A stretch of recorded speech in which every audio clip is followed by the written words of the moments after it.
You've tuned into Unpause Your Life with Dr. Callie Estes.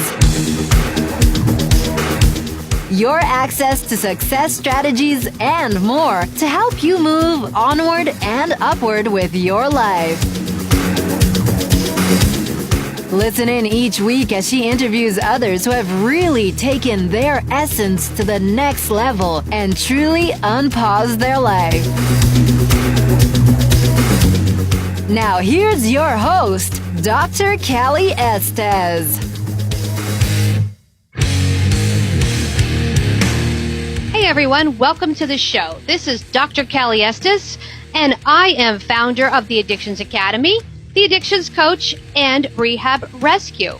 Welcome to Unpause Your Life. This is a great podcast where we showcase people who have done something extraordinary with their life. I welcome you, and I hope you enjoy all of our guests. On my way, found a reason to wake up another day. You are listening to Unpause Your Life with Dr. Callie Estes, the Addictions Coach and the Addictions Academy. My guests today are going to be fun, I hope. We have Brian Drolet, originally from Queens, New York. He started his acting career in New York theaters, as well as several MTV shows where he met Jordan Eubanks, who was originally from North Carolina. The two became best friends and went on to star on season 1 of MTV's The Hills, as well as starting to produce independent films together. That's how they met Chris Livingston, an NYU Graduate Film School alumni, while making the indie film Dumbbells, a comedy about a gym staff. Currently, they have a project called Be Like Trees. Welcome. How are you guys today? We're good. Thank you. We're good. Thanks for having us. So I'm, of course, going to already go off script that Dana sent me and start off with, how does somebody from North Carolina become best friends with somebody in New York? That's rough. Go ahead, Brian. You Jordan, you want to take that one? No, you like to tell the big hat story, so you can go ahead and tell the big hat story. Well, Jordan and I, we actually had the same talent agency in New York, and one day that's why he moved up from North Carolina to pursue his dreams of pursuing an acting career, and I had just moved back to New York, which is where I'm from, after graduating from the University of Florida. And one day we both found ourselves in the same audition room for an MTV show called Damage Control. And true story, I, being a complete rookie and newbie, I had the book Breaking into Acting for Dummies. and this book, it specifically said, do not wear silly props like hats and things like that to an audition. And I see this guy in the audition room with this big goofy hat on. It was Jordan, and him and his buddy were saying, oh, this will make us stand out. And I said, well, guys, according to rule number 3 on page 14 of Breaking into Acting for Dummies, it clearly states do not use silly props or hats.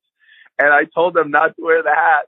Make a long story short, me and Jordan both ended up actually getting the job, and we got cast on an entire season of an MTV show called Damage Control. And that's kind of how we became best friends and how our friendship started.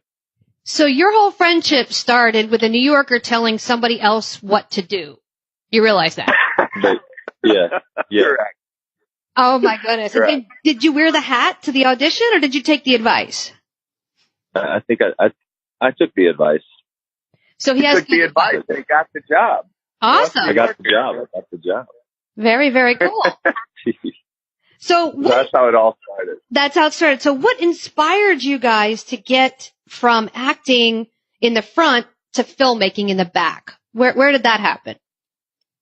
You know, Jordan and I always loved Ben Affleck and Matt Damon, who always preached, they made their own movie. And I think both of us just kind of had that dream, the whole Ben Affleck, Matt Damon thing in our mind and we're both artists and we're both creative. So, I think being in front of the camera and the artists in us were just as excited equally about the people who were creating the TV shows and the movies. And on our road trip out here, we started to plan the first indie movie that we ended up making. We started to spitball it in the car, and it was called Two Dudes and a Dream. And that was based off, who Jordan and I were. That's who we felt we were. We were just two guys with a dream. Yeah, we drove across country together after that year of filming that show for MTV Damage Control. And yeah, it was pretty wild. We actually haven't gotten those tapes. We gotta get those tapes and watch them. But yeah, we talked about cross country. Oh, that's cool. Yeah, we talk about making a movie called Two Dudes in a Dream, and it's crazy because we just put it out there, and then when we got here, I think what we start production on that within about a year and a half to 2 years, I think. Oh, wow. We just kind of got people excited and motivated, and we made a movie. And actually, that's where we first met Chris Livingston. He came to the premiere of Two Dudes in a Dream, and that was the first time we ever even met him. Okay. Now, two of you guys were on the first season of The Hills, right? Yeah. Jordan and I were both on season 1 of The Hills. Okay. Now, what was that like? Yeah, that was a very interesting time of our life. We had just moved to LA. We had just arrived in town, and I guess basically kind of to back up, the key thing that happened to us is when Brian and I were living in New York, we actually I don't remember. We ended up going out one night and we met Lindsay Lohan and her group of friends. Now this is let's just stop right there and pause for a second. Yeah. Tell us what that was like. It was cool. This was the pre-corruption, before the spiral of Lindsay Lohan. This is like just after Parent Trap days. So this was the good Lindsay Lohan. And we met her friends and we kept in touch throughout the year. And when it came time for us to move to LA, we had just kind of hit them up, reached out to them, and they were like, yeah, you can crash with us. So we ended up crashing with Lindsay's best friend in a pool house when we moved out here. But when we moved out here, Lindsay and Talon from Laguna Beach were kind of like dating. And so that's how we fell into that group, literally from day one. We became friends with Talon, and then all the Laguna Beach kids were coming up to party. And we just found ourselves completely in that young Hollywood crowd. And then that's how we met Lauren and Heidi. And then that's kind of, Jordan and Heidi started dating. And then Lauren and Heidi were like, hey guys, we're about to do a spinoff of this show called Laguna Beach. We think you guys would be perfect. And that's how it kind of happened. It was just kind of like, I think we were in the right place at the right time. And it was crazy because we just went from filming an MTV show in New York, and now all of a sudden we're on this other MTV show. So it was kind of surreal. Very cool. Very, very cool. And that's an interesting group. I've actually done a little work with some of that group of people. So what inspired you to want to get into acting in the first place? What makes you go, this is what I want to do, as opposed to, I don't know, be an accountant or work on Wall Street or that kind of stuff? Jordan, you want to go on that?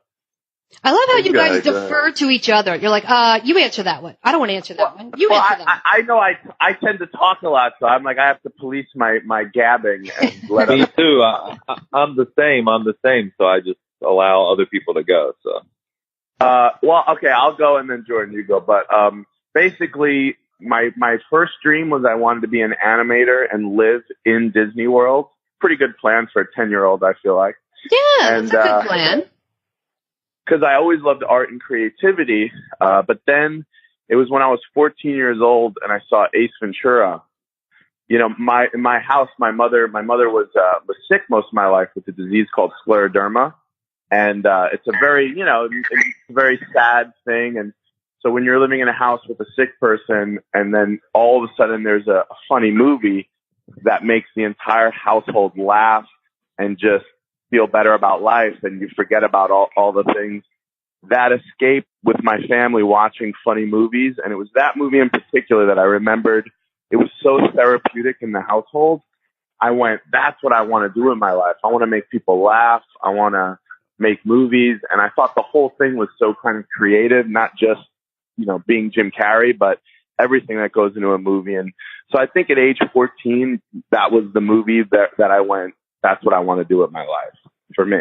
Okay. Well, that's good. So you knew at a young age. You really knew what you wanted to do. That's awesome. I can just say, I'm going to chime in and just say, you know, Brian's the kind of person that just goes after something, you know, if the possibility exists, he just, you know, he dives and, he puts his heart into everything he goes after. And, you know, knowing him, it's hard for me to imagine him being an accountant.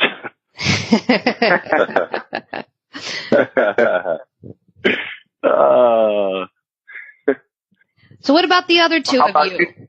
You gentlemen, yeah. Well, I could have said surfer. I mean, maybe Brian wanted to be a surfer, or I don't know, a street performer. Well, let me in tell New you York? something.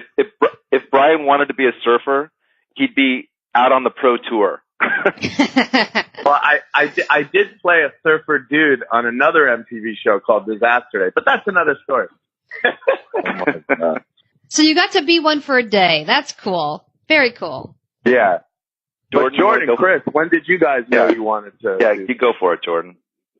Let's see. I think it all started when I was around 8 years old. I booked not booked a role, but I was cast to play Mayor of the Munchkins in like a local college production that was going on in my town.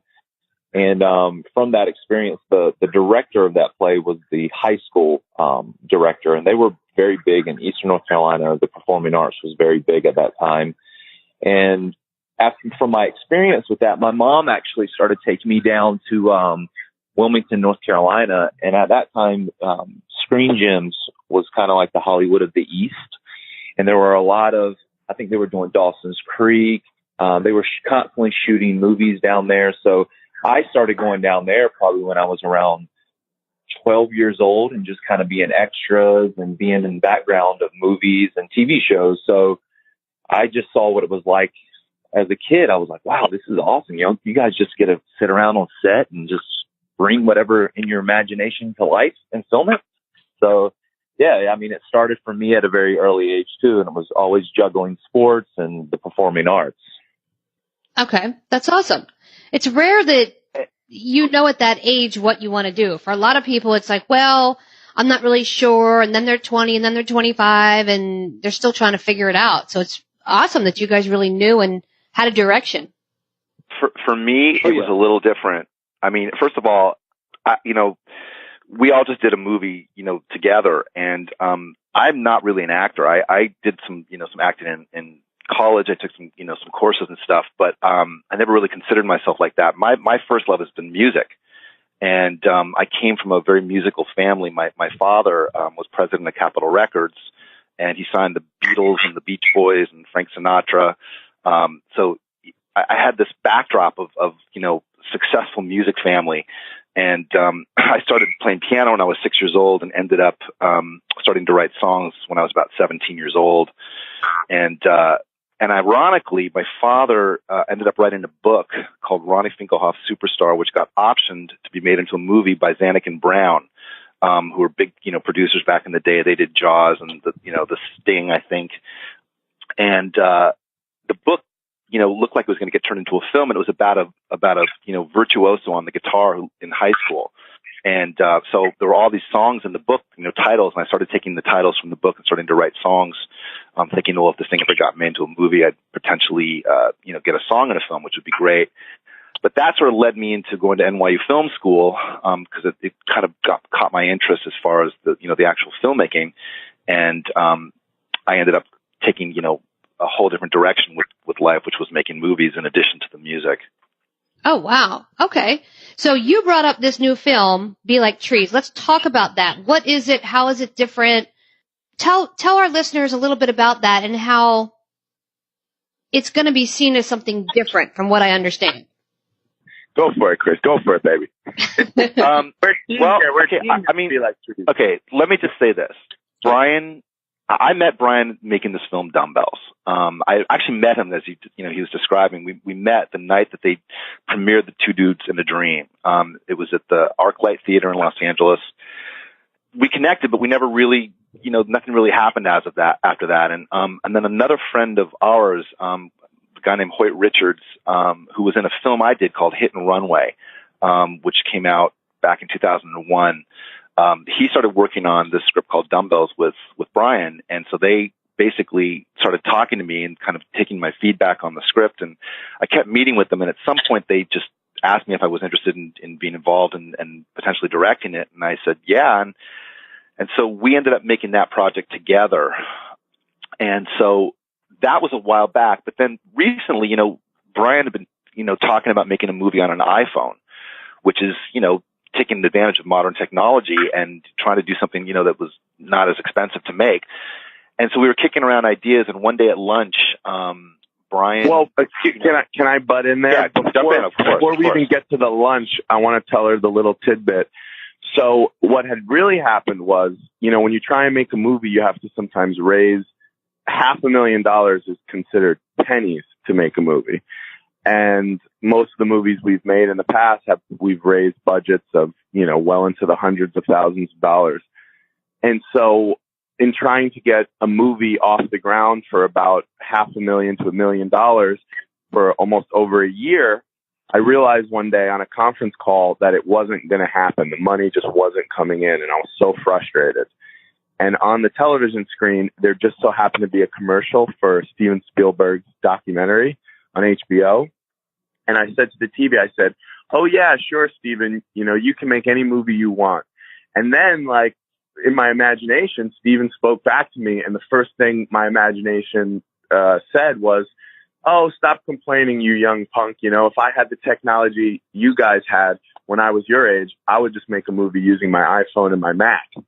And I just kind of had this moment where I went, "Oh." And I said, "Has anybody ever made a movie using just an iPhone?" And then I Googled it, and I saw that there was a movie that won Sundance that was shot on an iPhone 4 called Tangerine. And that was the aha moment of, oh my God, I think this has to happen now. And then I went to lunch and met with Chris. And now, Chris, go on. Sorry to interrupt. It's all right. No, please jump in. So anyway, I just love that Spielberg clip. No, it's great. That's a great backdrop. So anyway, at lunch, Brian had told me a story, which I just thought was funny. He was walking, in the Grove, here. It's a big mall in Los Angeles. And, he had his headphones on, and he was like, feeling really good. Like, things are going his way in life. And he just had one of those moments where you just feel like everything's going your way. And he's walking, and just all of a sudden he starts noticing people looking at him. And he's thinking like, wow, they're feeling this good energy. They're feeling what I'm feeling. This is amazing. They're getting my confidence. And, and as he's looking at people, he notices that they're not looking at him with, smiles. They're starting to look at him with alarm and even, concern. And so he takes off his headphones, and he hears this ding, ding, ding, ding. And he was about to get run over by this trolley that was coming up from behind at the mall. And so I was like, Brian, that's totally delusional, and it's hilarious, and that's where we should start a character.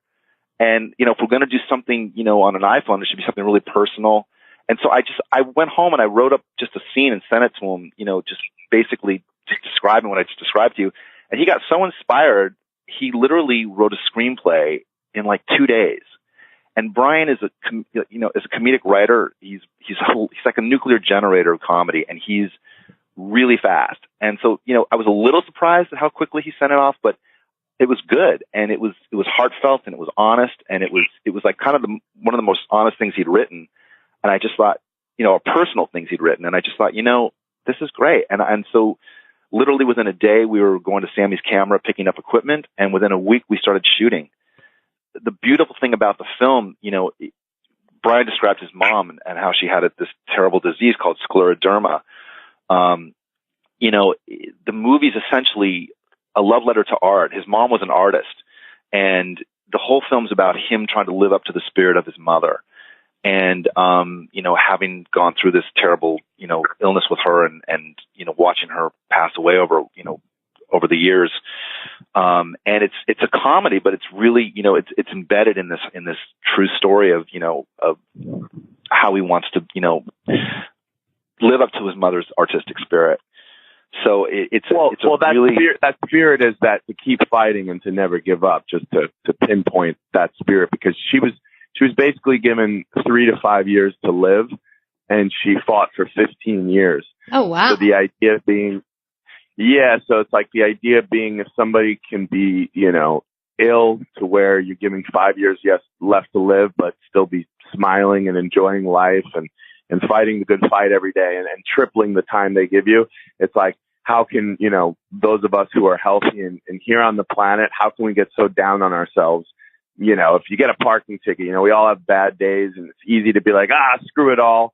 But then I just always think of my mother and that unrelenting spirit of like, just keep smiling and keep fighting the good fight. And that's kind of what we wanted to capture with the film, because, it can be so hard to pursue any sort of dream or entrepreneurial thing. And especially if you're in the arts, you can basically not make money at your passion for years before people might recognize.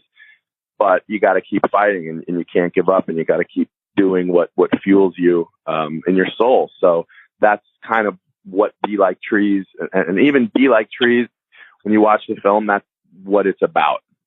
Wow. Trees will go through anything. They don't give up. They'll grow right through cement to seek the light. And, that's kind of the embodiment of an artist. And the film itself is sort of a living example of just, what it preaches. It's go after things and never give up. And if there's a will, there's a way.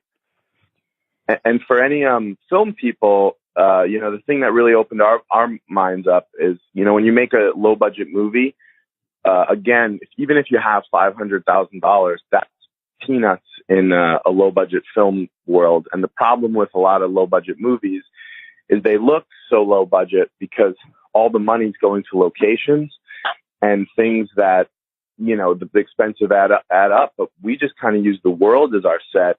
And the beauty about filming on an iPhone is we filmed everywhere and anywhere. And nobody knows what you're doing, because having a smartphone out is nothing that would bring attention to yourself. And we just had our actors wirelessly mic'd. We had no crew, no nothing. So it was a way to shoot an entire film right out in the wide open with no one knowing what you're really doing. That's pretty cool. So this truly really hasn't been done on this level before, has it? I don't think so, no. So when does the movie come out? When can we expect to see it? We're aiming for early next year. Okay. Yeah, we haven't set ourselves the exact date yet, but we are aiming for probably early to spring of 2019. Okay. And where will everyone be able to find it? We'll know for sure. I mean, you'll be able to find it in all the usual digital places. So your iTunes, your Google Movies, cable outlets, but we'll know specifically very soon. And everybody we have a website, beliketrees.com. And you can also follow Be Like Trees on Instagram and Twitter. But we'll be putting out the specific places people can see the movie, but it'll be all the usual places digitally. Okay. Awesome. And how can our listeners reach you if they want to reach out to you with questions or comments or autographs or what have you? We're all on social media. Mine personally, my Instagram and my Twitter is just my name, all one word, Brian, Brian, last name Drolet, Drolet, at Brian Drolet. And I'm on Instagram as well. It's Chris Liv 13, which is capital CHRIS, capital LIV 13. And I also have a website which people can check out, and there's a way for them to connect through that, and that's chrislivingstonproductions.com. There's also the website Be Like Trees, which I'm sure we can have a connection as well. Awesome. Nice. And Jordan. Mine is at Jordan Eubanks, and that's EUBANKS 23, and that's at Instagram, Twitter, and all those as well. Wonderful. And do you have any last words for our listeners or any words of advice, since you guys have made it big, as we say? Well, I would tell people to check out, Jordan and I are actually painters, and we started a website that's a selection of both of our artwork. And that website, if people want to check it out, is assassins.com. And, on there you can purchase prints or originals, and just, we both love to paint. I've been painting since childhood, so we decided to launch a website with both of our portfolios. So we'd love for you to check that out as well. Awesome. I think bottom line is anybody out there that wants to make something, you can do it now. There's a way to do it. And, we made this film for literally no money. So, with the technology that exists today, if you've got, if you want to write something that is personal and, tells a story that you want to tell, there's definitely a way to get, something made and not have to go through Hollywood to go through a huge budget to try to make that happen. That's awesome. So there's hope out there for those that are not in the Hollywood sector that want to create something and get it out there. That's awesome. Absolutely. Go make your film or your creative project. You can do it. Well, thank you guys for coming on. You can't. Yeah, thanks for having us. I appreciate it. We're going to put all your contact information up on the main site. And then when we thread it through, all of our listeners can actually find you directly off that page. And we'll send you and your PR team a copy of that. I'm going to add one more thing. The film, I play myself and I play a songwriter. And I'm going to be putting out an album called 30 Years Unplugged, Chris Livingston, 30 Years Unplugged. And the first single will be available very shortly. So they can probably find that on iTunes. So I just want to share that as well. Perfect. We'll put that up there as well for you. Okay, great. Awesome. Well, you've been listening to Unpause Your Life with Dr. Callie Estes, the Addictions Coach in the Addictions Academy, and my guest today. Please check out their information on this site and look for their film, Be Like Trees. Talk to you soon.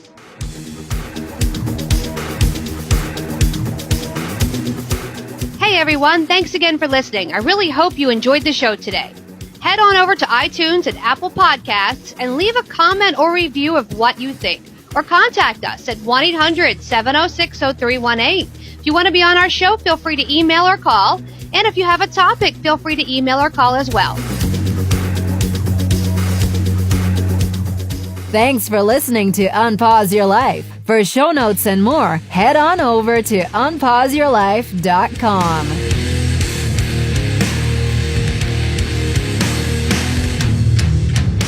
Big shout out to recoveryinnovators.com for help producing this show.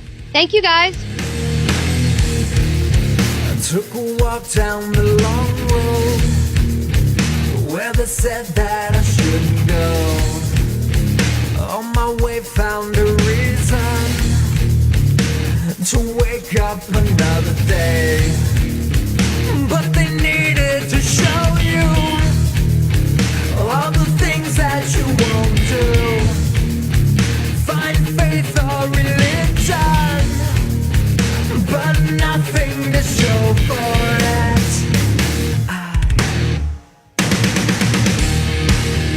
No need to escape in love with my pain.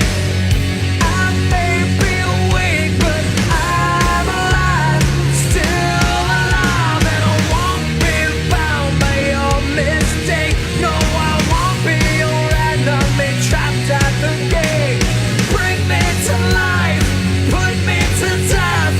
Just give me something that's just not so hard to believe. To believe. To believe.